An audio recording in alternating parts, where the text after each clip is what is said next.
guys, how you doing? jpsarrireviews here. Now, yesterday I had the opportunity to talk about Iron Studios and the stuff that they're producing for the DC license on different scales.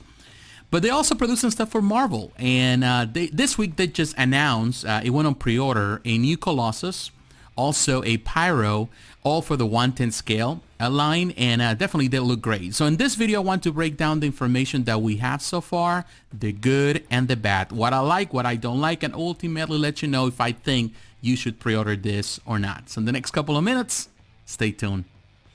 Alright guys, I'm here at Iron Studios website, and I'm going to have the link in the description for those who are interested.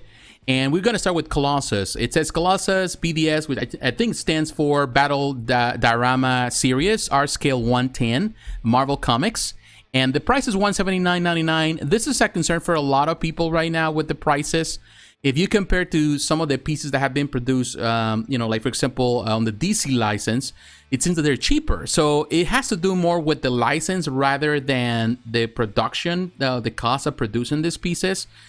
Because like the Martian Manhunter is like $150 or like $120, something like that, and this is $179. So some people are really concerned, asking questions, why is it more expensive?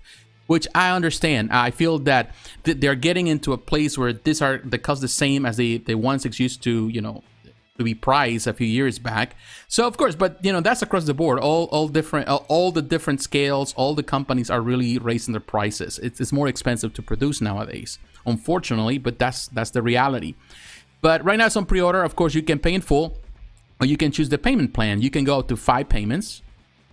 And in the description, it says, on a base reminiscent of the remains of a concrete column, which was once part of Mansion X, a giant with chrome skin and furious countenance prepares to throw metallic debris, parts of his opponent against himself, a relentless robot exterminator of mutants called Sentinel. This scenario describes the statue Colossus BDS, R-Scale 110, Marvel Comics, a release that brings the good Russian giant friend of the X-Men to the battle diorama scenario of mutants versus Sentinels from Iron Studios.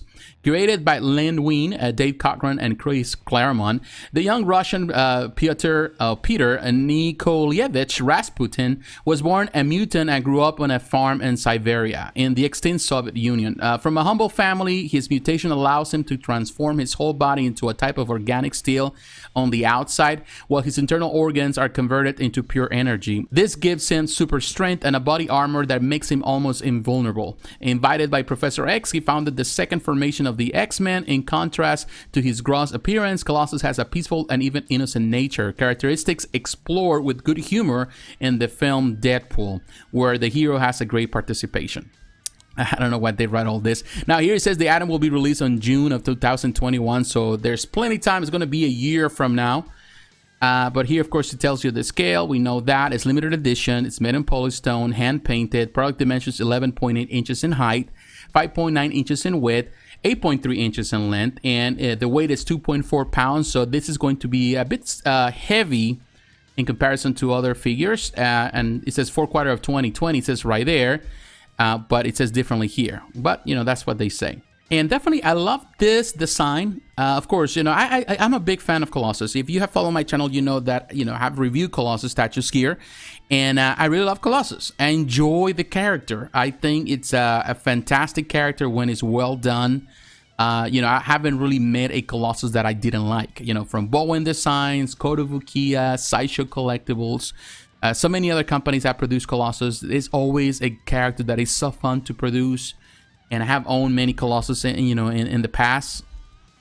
But look at this. I really love this one because it's dynamic, and this is going to be a good addition to in this case, to the Sentinel dioramas. This is the thing. A lot of people were asking why is it that he was not included in the Sentinels, but now it would be a separate piece, and this is, to me, that's great. I love this photograph right here. Love what they did. I love his arms, the metallic tones. The paint job is well done. Of course, this photo allows it, makes it look better, but it looks great. It does even have some texture on his suit. That's more like a modern touch. I definitely would prefer more like a more classic, not much texture. I'm not really a fan of some of this. I gotta be honest on this. Some of the pieces they're producing, they have a lot of texture. And although I appreciate the detail, it doesn't sometimes feel so right in these pieces.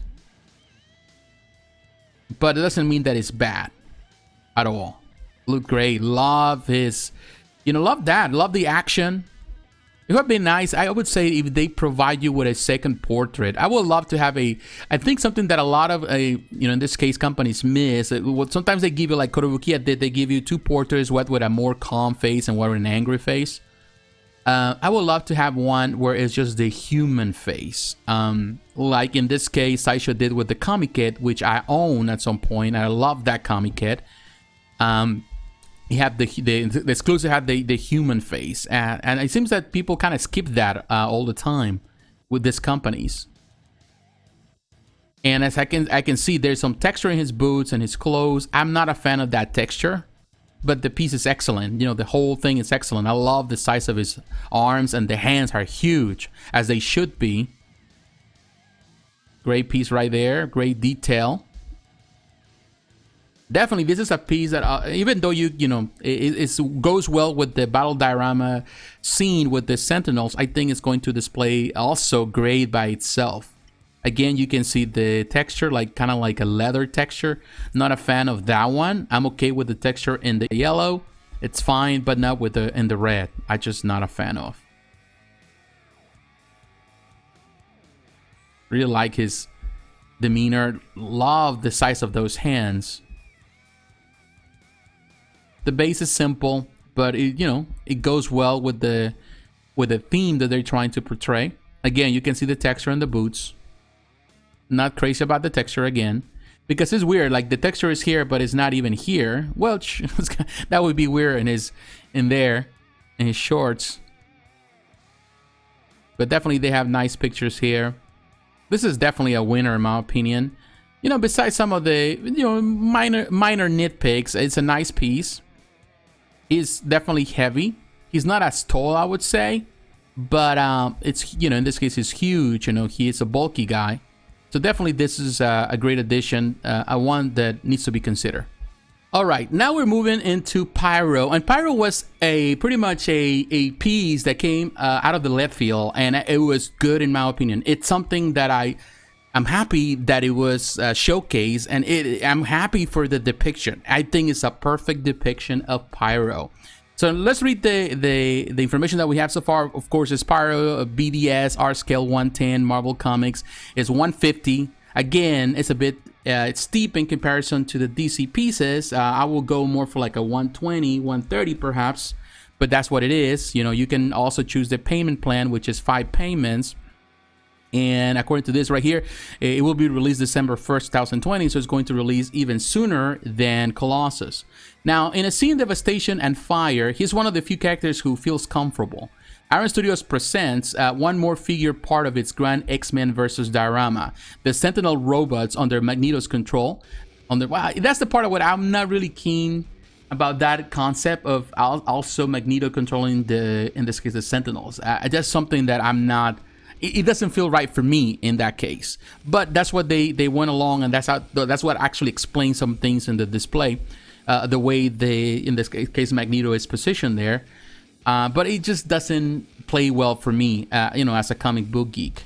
Now let's read in. Pyro BDS R scale 110 Marvel Comics features the Australian fire manipulating mutant antagonist of the X-Men and a member of the Brotherhood of the Mutants. Firing flames from his fist and ready to take on his control, St. John Allardyce, better known as Pyro, has the power to control the fire psionically. It can increase, decrease the heat, intensity, and size, and even shape the fire in the form of animated semi-solid constructs.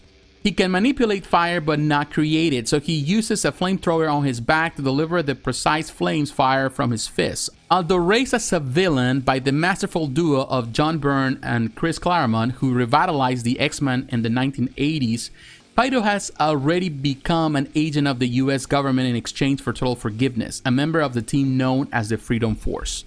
And as you know there, the scale, we know that. Marvel is the license, limited edition, made in polished stone, hand-painted.